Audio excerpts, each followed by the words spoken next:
जय हिंद। आप सभी का स्वागत है serious Bihar official YouTube channel पर। आज जो है सेट नंबर 10 है, जिसमें 23/8/2022 के फर्स्ट शिफ्ट के प्रश्न को देखेंगे। ठीक है, और ये सभी प्रश्न जो है वन लाइन के फॉर्म में है। ठीक है,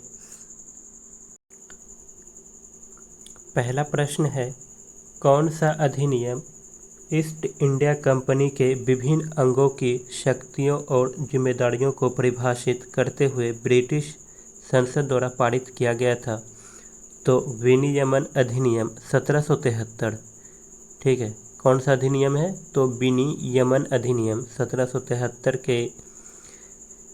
ठीक है, इस अधिनियम के आधार पर जो है ईस्ट इंडिया कंपनी के विभिन्न अंगों की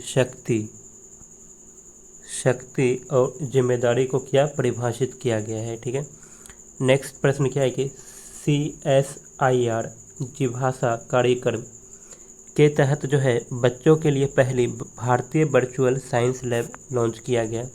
किसने लॉन्च किया? तो डॉक्टर जितेंद्र सिंह ने लॉन्च किया है। ठीक है, भारत की पहली जो है वर्चुअल साइंस लैब किस कार्यक्रम के तहत? तो CSIR जिभाषा कार्यक्रम के तहत। नेक्स्ट प्रश्न है, भारतीय संविधान के किस अनुच्छेद में कहा गया है कि मंत्रिपरिषद लोकसभा के प्रति सामूहिक रूप से उत्तरदायी होगी? क्या है? मंत्रिपरिषद लोकसभा के प्रति सामूहिक रूप से उत्तरदायी होगी, किस अनुच्छेद में कहा गया है? तो अनुच्छेद 75 के 3 में कहा गया है। ठीक है, याद रखें कि अनुच्छेद 75 के 3 में क्या है? 75 के 3 में है कि मंत्रिपरिषद लोकसभा के प्रति सामूहिक रूप से उत्तरदायी होगी। ठीक है, नेक्स्ट है, कलोर क्षार प्रक्रिया में क्लोरीन गैस को निरूपित करता है और क्षार किसको निरूपित करता है? तो याद रखिए, क्षार NaOH को निरूपित करता है। ठीक है, NaOH को निरूपित करता है। नेक्स्ट प्रश्न क्या है, कौन सा हाइड्रोकार्बन समूह CnH2n के सामान्य सूत्र का अनुसरण करता है? तो याद रखें कि एल्कीन। क्या है? एल्कीन हाइड्रोकार्बन का जो सामान्य सूत्र होता है CnH2n होता है। ठीक है, यमुना नदी प्रणाली की सहायक नदी है। तो यमुना नदी की सहायक नदी कौन कौन सी है? कौन है? हिंडन, चंबल और सिंध नदी। ये तीनों कौन है?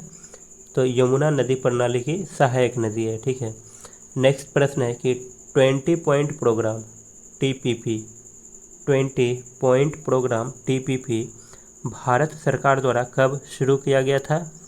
तो यह जो है TPP 1975 में भारत सरकार के द्वारा शुरू किया गया था। नेक्स्ट प्रश्न है कि निशागंधी नृत्य उत्सव क्या है? निशागंधी नृत्य उत्सव जो है भारत के किस राज्य में मनाया जाता है? तो याद रखें कि यह केरल में मनाया जाता है। ठीक है, निशागंधी नृत्य उत्सव कहाँ मनाया जाता है? तो यह केरल में मनाया जाता है। नेक्स्ट प्रश्न की बात करें तो क्या है? नेक्स्ट प्रश्न है, राजकोषीय नीति किसकी नीति है? क्या है? राजकोषीय नीति किसकी नीति है? तो यह सरकार की नीति है। ठीक है, सरकार की नीति है। विद्युत ताप उपकरण के ताप तत्वों को बनाने में कौन से सामग्री का उपयोग किया जाता है? क्या है? ताप तत्व को बनाने में कौन सी सामग्री का उपयोग किया जाता है? तो नाइक्रोम का उपयोग किया जाता है। जैसे विद्युत ताप उपकरण का एक उदाहरण लेते हैं, जैसे हीटर हो गया है। ठीक है, तो हीटर में जो है ताप तत्व का एलिमेंट जो होता है, क्या होता है? ताप एलिमेंट नाइक्रोम का होता है। ठीक है, नाइक्रोम जो होता है निकिल और क्रोमियम का एक मिश्र धातु है। ठीक है, जिसमें 80% बात करें, जिसमें जो है 80% जो होता है निकिल होता है। ठीक है, 80% क्या होता है? निकिल होता है, और 20% क्या होता है? 20% इसमें क्रोमियम होता है। ठीक है, क्रोमियम होता है किसमें? तो नाइक्रोम में। नेक्स्ट प्रश्न क्या है कि एक अवतल दर्पण मुख्य अक्ष पर F और 2F के मध्य किस स्थान पर किसी वस्तु का अत्यधिक छोटा वास्तविक और उल्टा प्रतिबिंब निर्मित करता है। तो दोस्तों इस प्रश्न में जो है एक तो बात कर रहा है क्या कि अवतल दर्पण है, ठीक है। बात किसकी हो रही है, तो दर्पण की हो रही है। दर्पण में जो है एक ही फोकस होता है, ठीक है, और यहाँ पर दो फोकस दिया गया है, तो कुछ झोल है इस प्रश्न में। तो बात करें जो इस अवतल दर्पण में जो होता है, अवतल दर्पण में फोकस पर बना प्रतिबिंब जो होता है, फोकस पर बना प्रतिबिंब जो होता है अत्यधिक छोटा होता है, वास्तविक होता है और उल्टा होता है, ठीक है। यहाँ पर सिर्फ एक फोकस होता है, ठीक है। दर्पण में एक फोकस होता है, यहाँ पर दो फोकस दिया गया है, ठीक है। गलत है प्रश्न, ठीक है, या फिर कुछ मिस्टेक होगा इसका टाइपिंग करने में, ठीक है। याद रखें कि जो अवतल दर्पण में जो होता है फोकस पर बना प्रतिबिंब अत्यधिक छोटा, वास्तविक और उल्टा होता है। ये प्रश्न हो सकता है, ठीक है इसका। नेक्स्ट प्रश्न क्या है कि जन्म नियंत्रण के लिए उपयोग की जाने वाली मुखी गोलियां क्या है, मुखी गोलियां है। किस काम में लाया जाता है मुखी गोलियां, तो जन्म नियंत्रण में, ठीक है। शरीर के हार्मोनल संतुलन को परिवर्तित कर देती है। इनके द्वारा गर्भावस्था को रोकने के सही तरीके बताइए। तो क्या होता है जब ये मुखी गोलियां लेने पर जो होता है अंडाणु मुक्त नहीं होता है, ठीक है, और निषेचन नहीं हो पाता है, ठीक है, याद रखना है। क्या है मुखी गोलियां, क्या है, गर्भ निरोधक गोली है, ठीक है। यौगिक एक्स एक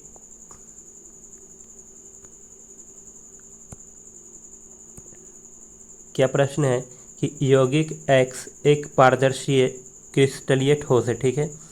इसमें स्वच्छक गुण है और इसका उपयोग कांच के विनिर्माण में किया जाता है। तो यौगिक एक्स क्या है, तो याद रखिए यौगिक एक्स जो है धोबन सोडा है, ठीक है। क्या है, धोबन सोडा है। तो बात करें धोबन सोडा का जो रासायनिक सूत्र क्या होगा, तो धोबन सोडा का जो रासायनिक सूत्र होता है Na2, ठीक है, Na2CO3 इंटू 10H2O होता है, ठीक है। याद रखना है कि इसमें 10H2O होता है, ठीक है, 10H2O होता है। नेक्स्ट प्रश्न क्या है कि घरेलू उपकरण में विद्युत मोटर का उपयोग होता है, ठीक है। घरेलू उपकरण में विद्युत मोटर का उपयोग होता है। तो कुछ उपकरण दिया गया है जिसमें मोटर का उपयोग होता है। किसमें है, एक इलेक्ट्रिक मिक्सर में होता है, इलेक्ट्रिक वॉशिंग मशीन में और बिजली के पंखे में। इन तीनों में क्या होता है, विद्युत मोटर का उपयोग किया जाता है, ठीक है। नेक्स्ट प्रश्न क्या है, भारत की सबसे बड़ी खारे पानी की झील किस राज्य में है। तो याद रखें कि यह जो है उड़ीसा में है, ठीक है, उड़ीसा में है। भारत की सबसे खारे पानी की झील, सबसे बड़ी खारे पानी की झील कहाँ पे है, तो उड़ीसा में है। संविधान के अनुसार भारत में पंचायती राज व्यवस्था का हिस्सा नहीं है। तो ग्राम निगम जो है पंचायती राज व्यवस्था का हिस्सा नहीं है, ठीक है, याद रखना है। ग्राम निगम पंचायती राज व्यवस्था का हिस्सा नहीं है। मेंडल के प्रयोगों के निष्कर्ष में जीनों का पृथक्करण किसके निर्माण के दौरान होता है। तो जीन का जो पृथक्करण होता है मेंडल के प्रयोग के अनुसार, ठीक है, जीन का जो पृथक्करण होता है यह हो जाता है युग्मकों के निर्माण के दौरान, ठीक है। जब युग्मक का निर्माण होता है तो उसी समय जो होता है जीन का पृथक्करण हो जाता है। मेंडल के प्रयोग के निष्कर्ष में जीन विशिष्ट इकाइयों के रूप में होते हैं। किसके इकाई के रूप में होते हैं, तो वंशागत की इकाई के रूप में होते हैं जीन, ठीक है।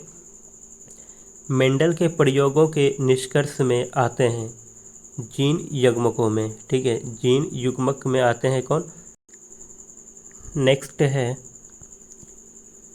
रासायनिक अभिक्रिया के दौरान किसी विलयन में बनने वाला अविलेय पदार्थ को क्या कहा जाता है। तो याद रखिए कि अवक्षेप कहा जाता है इसे, ठीक है, ठीक है, अवक्षेप कहा जाता है अविलेय पदार्थ को, ठीक है। पश्चिम पूर्व दिशा में सिंधु से ब्रह्मपुत्र तक 2500 किलोमीटर की दूरी किस भौगोलिक मंडल में है? तो यह जो है हिमालय पर्वत भौगोलिक मंडल में आता है। ठीक है, हिमालय पर्वत के अंतर्गत आता है। पश्चिम पूर्व दिशा में सिंधु से ब्रह्मपुत्र तक कुल कितनी दूरी है? तो 2500 किलोमीटर दूरी है। किसके बीच? सिंधु से ब्रह्मपुत्र तक। ठीक है, और यह किसके अंतर्गत आता है? तो हिमालय पर्वत के अंतर्गत आता है। नेक्स्ट है कि वृक्क मानव में उत्सर्जन तथा प्रसरण नियमन का अंग है। क्या है वृक्क? वृक्क जो है मानव में उत्सर्जन और प्रसरण नियमन का अंग है। तो वृक्क किन दो पदार्थों का नियमन करता है? तो याद रखिए कि वृक्क जो है पानी और नमक का नियमन करता है। ठीक है, नेक्स्ट प्रश्न है, पानी से भरे बीकर के अंदर रखे नींबू आकार में अपेक्षाकृत बड़े दिखाई देते हैं, इसका क्या कारण है? तो दोस्तों याद रखें कि प्रकाश अपवर्तन के कारण यह दिखाई पड़ता है। ठीक है, प्रकाश अपवर्तन के घटना के कारण यह दिखाई पड़ता है कि जब किसी बीकर में या जल से भरे बर्तन में नींबू रखा जाता है तो वह जो है अपेक्षाकृत बड़े दिखाई पड़ते हैं। ठीक है, या फिर एक सिक्का रखा हुआ रहता है तो कुछ ऊपर उठा हुआ दिखाई पड़ता है। ठीक है, ये सभी क्या है? प्रकाश अपवर्तन का घटना है। ठीक, नेक्स्ट प्रश्न क्या है कि मिशनरीज ऑफ चैरिटी क्या है? Missionaries of charity mother Teresa द्वारा किस वर्ष में स्थापित एक कैथोलिक धार्मिक धर्म संगति है? 1950। कब स्थापित किया गया है? 1950 को स्थापित किया गया है मिशनरीज ऑफ चैरिटी। किसके द्वारा? तो याद रखें कि मदर टेरेसा के द्वारा स्थापित किया गया है। क्या है नेक्स्ट प्रश्न? ओजोन परत के क्षरण का परिणाम क्या है? ओजोन परत के क्षरण का परिणाम है। क्या है परिणाम? तो सूर्य से पृथ्वी पर अधिक पराबैंगनी किरणें आना। ठीक है, जब ओजोन परत का क्षरण होगा तो सूर्य से पृथ्वी पर अधिक पराबैंगनी किरण आएगा। ठीक है, और साथ ही क्या होगा? प्रतिरक्षी तंत्र का कमज़ोर होना और त्वचा कैंसर, ये तीनों क्या है? ओजोन परत के क्षरण का परिणाम है। ठीक है, याद रखना है। गंगा नदी के कॉलीफॉर्म जीवाणु क्या है? कॉलीफॉर्म जीवाणु द्वारा प्रदूषित होने का मुख्य कारण क्या है? गंगा नदी प्रदूषित हुआ है किसके कारण? कॉलीफॉर्म जीवाणु के कारण। इसका मुख्य कारण क्या है? तो मुख्य कारण है अनुपचारित सीवेज का इसमें क्या है? डाला जाना। ठीक है, जैसे कारखाने का गंदा पानी, ठीक है, कचरा, मानव का मलमूत्र जो नदी में डाला जाता है उसके कारण क्या होता है? नदी का जल प्रदूषित होता है। ठीक है, और प्रदूषित जल का जो एक संकेतक क्या है? कॉलीफॉर्म जीवाणु है। ठीक है, कॉलीफॉर्म जीवाणु की उपस्थिति ये बताता है कि जल जो है प्रदूषित है। ठीक है, नेक्स्ट क्या है कि वे श्रमिक जो अपने आजीविका कमाने के लिए किसी उद्यम के मालिक हैं और उसका संचालन भी करते हैं, उन्हें क्या कहा जाता है? तो याद रखें कि उन्हें स्वनियोजित श्रमिक कहा जाता है। ठीक है, स्वनियोजित श्रमिक किसे कहते हैं? तो वे श्रमिक जो अपनी आजीविका कमाने के लिए किसी उद्यम के मालिक होते हैं और वह जो है उसका संचालन करते हैं। ठीक है, नेक्स्ट प्रश्न क्या है कि पौधों में परिवहन की कुछ विशेषताओं में से किसके द्वारा जल का परिवहन किया जाता है? तो याद रखें कि जौ से जल और जौ से जाइलम होता है। ठीक है, जाइलम के द्वारा जल और खनिज लवण का परिवहन होता है। ठीक है, नेक्स्ट प्रश्न क्या है कि पौधों में किसके द्वारा भोजन का परिवहन किया जाता है? पौधों में भोजन का परिवहन किसके द्वारा? तो फ्लोएम के द्वारा किया जाता है। ठीक है, फ्लोएम ऊतक के द्वारा जो है भोजन का परिवहन किया जाता है पौधों में। नेक्स्ट प्रश्न क्या है कि पौधों में परिवहन की कुछ विशेषताओं में वाहिकाएं यानी वेसल्स और वाहिनिकाएं मृत कोशिकाएं होती है। क्या है? मृत कोशिकाएं हैं। कौन कौन? वाहिकाएं और वाहिनिकाएं। ठीक है, और चालनी नलिकाएं। क्या है? चालनी नलिकाएं कैसी कोशिकाएं हैं? तो यह जीवित कोशिकाएं होती है। ठीक है, पौधों में जो परिवहन करने का जो कार्य करता है कौन कौन करता है? एक वाहिकाएं होती है, एक वाहिनिकाएँ होती है, ये दोनों क्या है, मृत कोशिकाएँ है, ठीक है। और एक होती है चालनी नलिकाएँ, ठीक है। ये चालनी नलिका जो है जीवित कोशिकाएँ हैं, ठीक है, जीवित कोशिका है। नेक्स्ट प्रश्न है कि पौधों में परिवहन की कुछ विशेषताओं में जल की गति साधारण भौतिक बलों द्वारा होती है। भोजन की गति के लिए किसकी आवश्यकता होती है? तो याद रखें कि भोजन की गति के लिए ऊर्जा की आवश्यकता होती है, ठीक है, ऊर्जा की आवश्यकता होती है। नेक्स्ट प्रश्न है, डायनमो में विद्युत धारा किस चुंबकीय प्रेरण के सिद्धांत पर उपयोग करके उत्पन्न की जाती है? तो डायनमो क्या है, जनित्र है, ठीक है, जनित। जनरेटर में जो विद्युत धारा उत्पन्न किया जाता है वह चुंबकीय प्रेरण के किस सिद्धांत पर किया जाता है? तो विद्युत चुंबकीय प्रेरण के सिद्धांत पर किया जाता है, ठीक है। डायनमो किस सिद्धांत पर आधारित है? तो विद्युत चुंबकीय प्रेरण के सिद्धांत पर आधारित है। नेक्स्ट प्रश्न क्या है कि चयनित पारगम्य झिल्लियाँ, क्या है, चयनित पारगम्य झिल्ली किसको प्रवेश की अनुमति देती है? तो यह केवल विलायक के कण को अर्थात विलायक के अणुओं को प्रवेश की अनुमति देता है, ठीक है, विलय के नहीं। दी गई द्विविस्थापन अभिक्रिया में P और Q के स्थान पर क्रमशः क्या आएगा? ठीक है, बताना है क्या कि P के स्थान पर और Q के स्थान पर क्या आएगा, ठीक है। यह जो अभिक्रिया है द्विविस्थापन अभिक्रिया है, ठीक है। अब समझते हैं इसके स्थान पर क्या आएगा, ठीक है। द्विविस्थापन अभिक्रिया में जो होता है, जो सबसे ज़्यादा वैसे तत्व जो सबसे ज़्यादा अभिक्रियाशील होते हैं, ठीक है, जो अब सबसे ज़्यादा अभिक्रियाशीलता दर्शाते हैं, वह जो है निम्न अभिक्रियाशील को यानी जो कम अभिक्रियाशील वाले तत्व को क्या करता है, विस्थापित कर देता है। यहाँ पर जो है सोडियम क्या है, अधिक अभिक्रियाशील, ठीक है, धातु है, ठीक है, तत्व है। यह जो है यह क्या है, एजी क्या है, चांदी। एजी को क्या करेगा, विस्थापित कर देगा, क्योंकि एजी जो है सबसे कम क्रियाशील दर्शाता है, ठीक है, अभिक्रियाशील दर्शाता है सोडियम से। तो सोडियम एजी को क्या करेगा, विस्थापित करेगा। तो एजी को विस्थापित करने के बाद इसके जगह पर क्या आएगा? तो यहाँ पर देखना है कि प्रोडक्ट में क्या है, सोडियम के क्या है, सोडियम के साथ NaNO3। तो P के जगह जो है NaNO3 होगा, तभी तो सोडियम जो है Ag को विस्थापित करेगा और NaNO3 के साथ क्या करेगा, यौगिक बनाएगा। तो P की जगह क्या होगा, NaNO3 होगा, ठीक है, P की जगह क्या होगा, NO3 होगा, ठीक है। तो P का मान क्या होगा, NO3। और Q क्या होगा, Q होगा कौन सा बचा हुआ एक कौन है, Cl। जब सोडियम यहाँ से निकलेगा तो इसके स्थान पर कोई और आएगा, तो इसके स्थान पर आने वाला कौन है, ठीक है, आने वाला कौन है इसके स्थान पर, G है, ठीक है। तो G किसके साथ आएगा, तो क्लोरीन के साथ आएगा, ठीक है।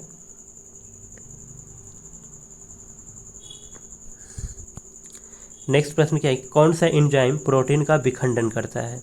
तो प्रोटीन का विखंडन करता है क्या, बाई ऑप्शन इसका जो है आंसर दिया गया है, क्या है, पेप्सिन है, ठीक है, पेप्सिन है। पेप्सिन क्या करता है, प्रोटीन का विखंडन करता है, ठीक है। आज के इस वीडियो में आज के पूरे शिफ्ट का जो है शिफ्ट 1 का सभी प्रश्न को हम देख लिए हैं। नेक्स्ट वीडियो में जो है इसके 23, 8, 22 के शिफ्ट नंबर 2 को देखने वाले हैं, ठीक है। तो जो भी इस वीडियो पर नए हैं चैनल को ज़रूर सब्सक्राइब करें और ज़्यादा से ज़्यादा शेयर भी करें, ठीक है।